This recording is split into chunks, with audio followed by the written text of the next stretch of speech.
Mabuti naman napansin ni Presidente na hindi umeepekto yung mga bully, itigil nyo pagbubuli sa amin.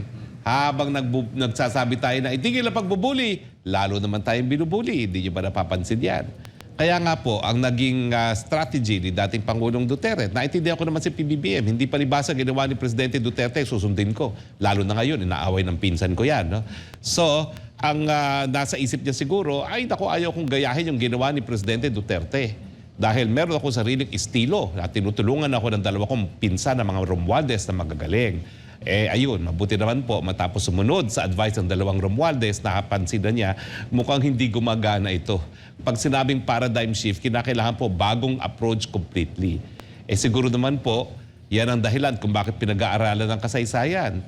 Tignan po natin kung kailan ba nagkaroon tayo ng golden age of relationship with China. At yun nga po yung panahon ni Presidente Rodrigo Roa Duterte.